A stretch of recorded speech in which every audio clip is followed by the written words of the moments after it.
Howie at the shop coming live from Baldwin Billiards here in Baldwin.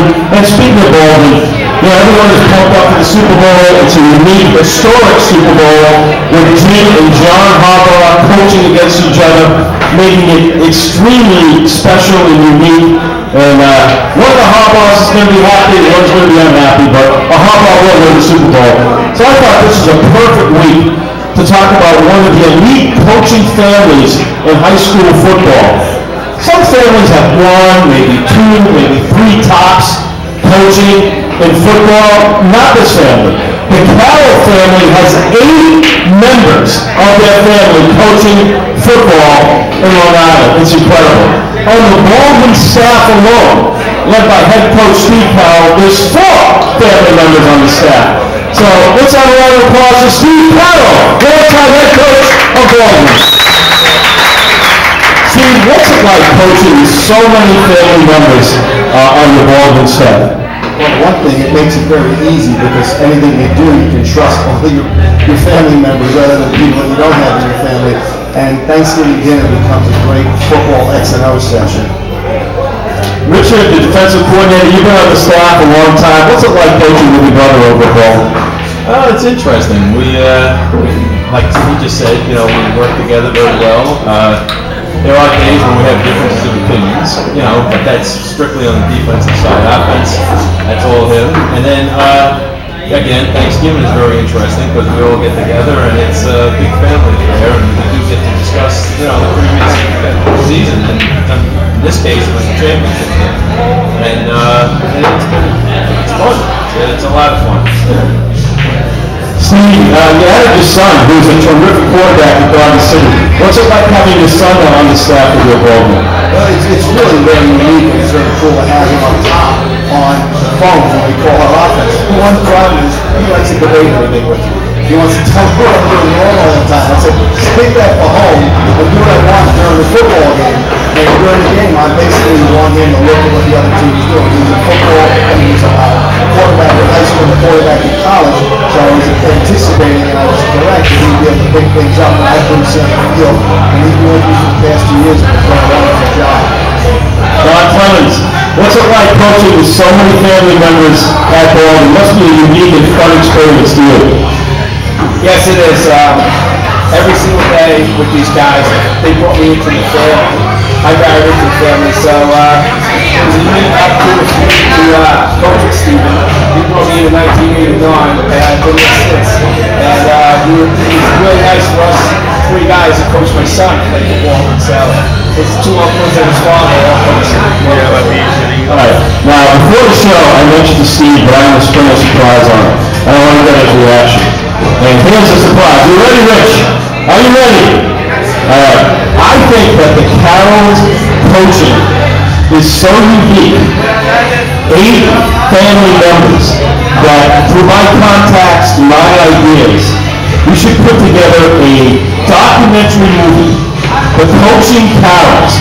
Capture the Carrolls during the games, locker room speeches, meetings, Thanksgiving, practices, having father disagree with son, having brother disagree with brother, having one brother coach against another brother, having one Carroll coach against another Carroll. What do you think of that idea? I think it would be a great documentary. 8 family members capture every aspect of coaching of all the family members. Steve, what do you think of that idea? I think it's a great idea, a very unique idea. You're going to hear things you're probably not going to say on television.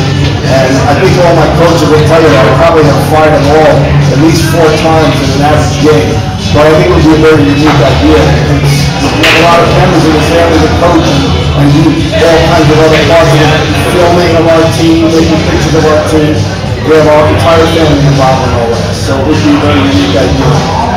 Rich, what do you think of that idea? A coaching Carroll documentary. I think the uniqueness of the situation with 8 brothers, I think would make for a fascinating documentary movie. Rich, what are your top thoughts as you first hear Halftime Howard's idea?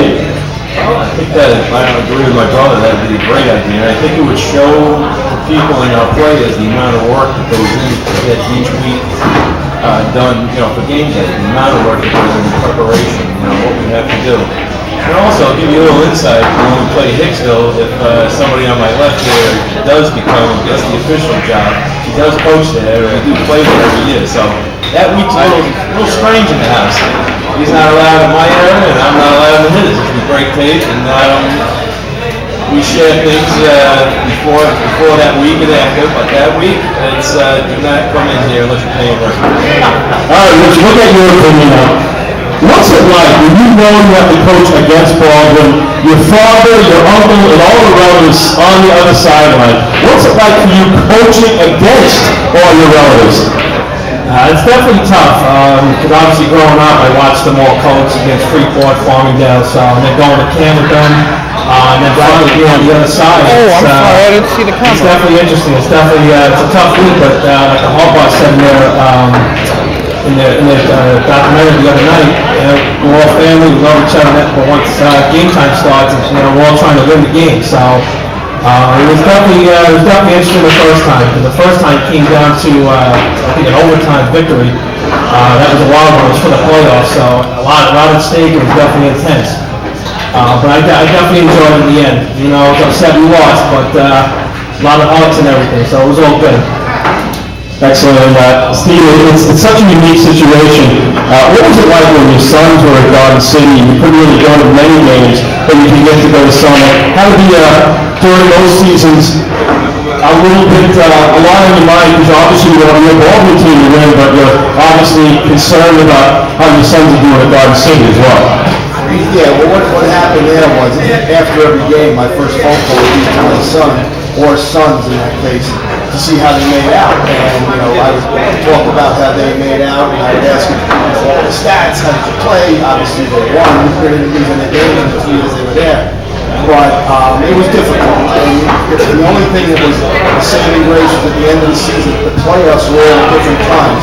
So I got to see both of my sons in all their playoff games and their worn-out championships. But it was tough because you're going out on the field, obviously with your game plan, and you're hoping everything works out for your sons and their teams. And it was almost like playing for two teams.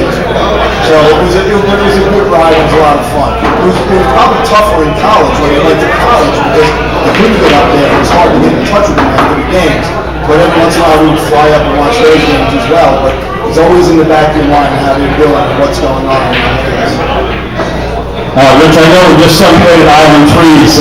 You critiqued every one of his games, looked at every one of his films, and he had like a coach at home, didn't he, when he played at Island Trees? Yeah, he absolutely did, because I was a lineman, he was the center, so, I could give you tips on what was going on, and, that's how I got to see his games, but I was watching the tape on Monday night. The coach was gracious enough to let me do that, and it was a little rough on him, because he didn't want to hear what I had to say sometimes, but I think in the end it worked out well, and I think we have a great relationship.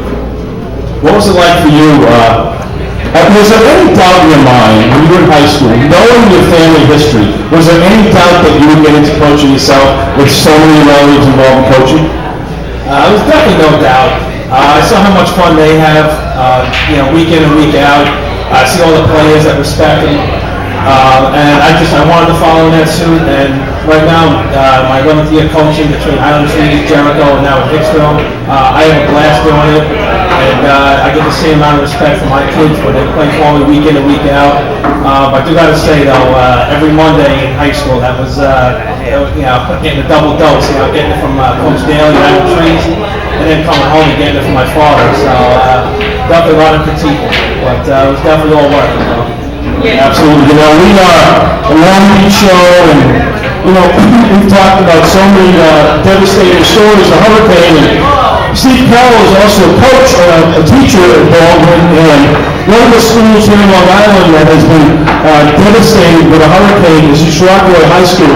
The hurricane destroyed East Rockaway High School to the point where the school is closed down, and the students in East Rockaway are now going to Baldwin. Steve, what has that been like, and has your school embraced the East Rockaway kids? I'm sure it's made it difficult with long classes, but what's that been like at Baldwin, accepting all the East Rockaway kids into your classrooms? Well, we had a unique situation this year. Baldwin closed two elementary schools. They closed Sheward Elementary, which is in North Baldwin, and they closed Milburn School, which is in, I would say, South Baldwin. And when East Rockaway had the devastation of Hurricane Sandy, they were good. There was no good fortune, but they had the ability to use the two schools. And the high school was used by Schubert, East Rockaway High School went to Schubert Elementary, which is a fairly large school, and the middle school went to Milburn School, which was a smaller school. And as you were saying, it was tough to fill in. It actually fit well for them. And I was talking, it was interesting, because this is a strange story. I was in a deli one day, and Russell Pager, who's the football coach at East Rockaway, I taught him at St. Raymond's probably about 25 years ago. And he's sitting there and goes, Coach Carroll, what are you doing here? So I'm coming here for lunch, but what are you doing here? He goes, well, we're now involved in schools with our kids. I said, that makes sense that they were there. And the teacher would go to lunch at the deli that I was at. But Russell Pager picked me out from 25 years ago. And I said to him, what do you guys do with your sports? And basically, what came out was at Milburn, they used the auditorium for all their middle school basketball teams, which worked out fine for them, obviously, with the exception of losing their school. But we were able to fit them into two schools, and I'm assuming they're still there. I'm not 100% sure about that. But they kind of fit in well, and things are working well for them, other than the fact that they have to travel to and from every day. Awesome, and on March 3rd, we're going to be at the Baldwin Bowling Alley, and I spoke to all the Carrolls, and they're going to be back on that show. And on that show, we're going to do a tribute to, without doubt, the greatest athlete in Baldwin history. His name was Will Barrow.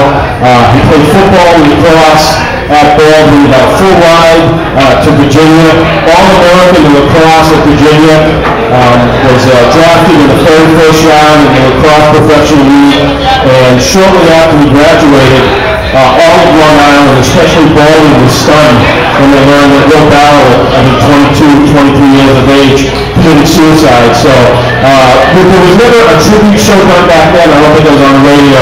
So on that day, we're going to do a tribute. And I think it's long overdue. And Steve, your illustrious coaching career, well, I think it's safe to say that the greatest athlete you ever coached was Will Barrow.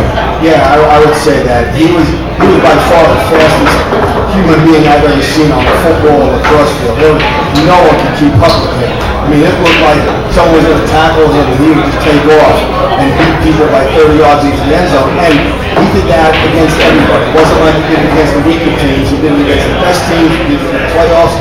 And as we were speaking earlier this evening, what he did in the Boomer Bowl, how he just manhandled everyone, was probably by far the best football player that I have. And as we spoke also, he would be playing in the NFL if he chose to go to the football route instead of lacrosse route.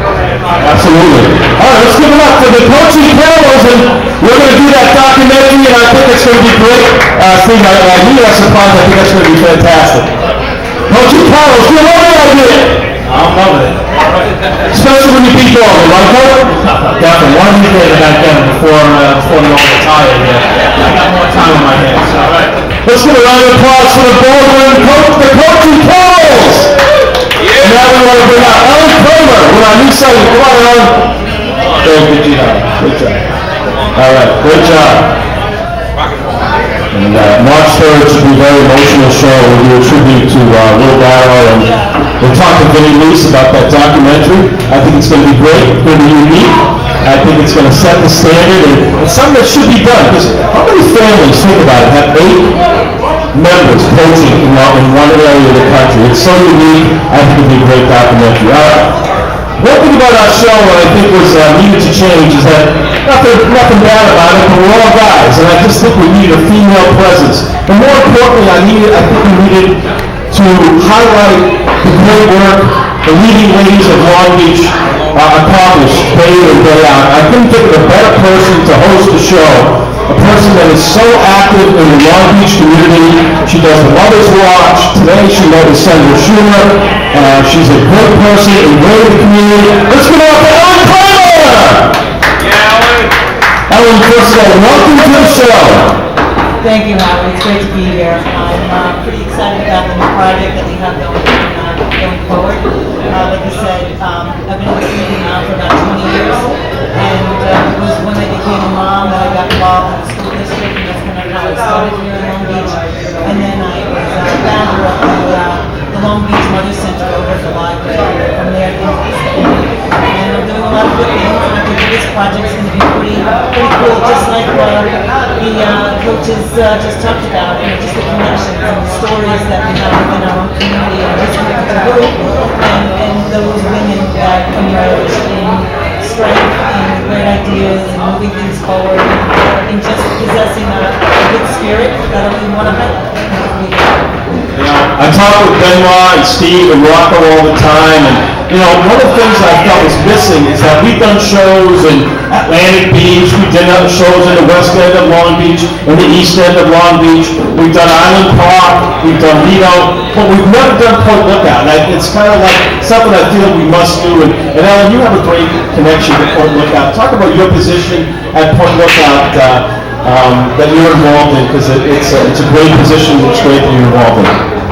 Thank you, Howie. Well, in the past 2 years, I've been the Rear Commodore of Social Affairs at the Point Lookout Yacht Club down over by the Loop Parkway. And as of this month, January 2013, I am going to be inducted as the Commodore of the Yacht Club for the next 2 sailing seasons, for 13 and 14. So I'm pretty excited about that, and we have a lot of races on the calendar for the next sailing season, starting March. And who knows what will be on the future calendar for us. Ellen and I had a nice discussion about the new segment, Leading Ladies of Long Beach, and by the way, I want to invite everybody here to Starbucks on Nationals having a grand reopening, free drinks, this Thursday, 4 o'clock at Starbucks on National, so everyone's invited. Hey, caramel frappuccino, it's worth free caramel frappuccino, it's worth it just for that. But Ellen, talk about some of the people that we talked about, we think would be great guests moving forward as you start to interview great people moving into the future. Well, I think, we've talked about, people from valedictorian of the local, Long Beach High School to legislator Denise Ford, and, some women who have definitely moved us in the community, like Carol O'Neill, and some of the names on another scale, I do want to highlight some work that I did today, and that was the Dune Christmas Tree Project. Today was the West End, yesterday was the East End. Some of your listeners probably were involved in it. I'm sure it was a great volunteer effort, and there were 3 women specifically that approached the hall and said, "We hear that you've got 3,000 trees from Home Depot. What are your volunteers? Can you do a volunteer effort?" And it went viral on Facebook. There were, I think, 80 people there today, and I think 60 people yesterday. And I just wanted to do a quick name shout out to Allison Medeiros, Jackie Kavanaugh Wilkinson, and Heather Chappelle. 3 women that really got viral and got it going. And as of today, he's from the West End. Let's give it up to Ellen Kramer. She's going to be fabulous. Give it up to Ellen Kramer. Leading Ladies of Long Beach. I think I'm so excited that Ellen is on the team. Just like Chris Campbell's been a great addition, I know Ellen's going to be a great addition. All right, are you all ready for some awesome music? Warm up in the bullpen. They sang Long Live Long Beach. I'm a refugee. Everyone at Baldwin Billiards is about to be treated to some live entertainment with Benoit and the Long Beach All-Stars. You all love Baldwin Billiards! You're having a great time at Baldwin Billiards! Alright, we're going to go to break. I am. Oh, raffles. Buy those raffles. You get free food tonight. We're having a great time. Buy the raffles and support our Long Beach community. Alright, we're taking a break. My name is Halftime. We're going to be live.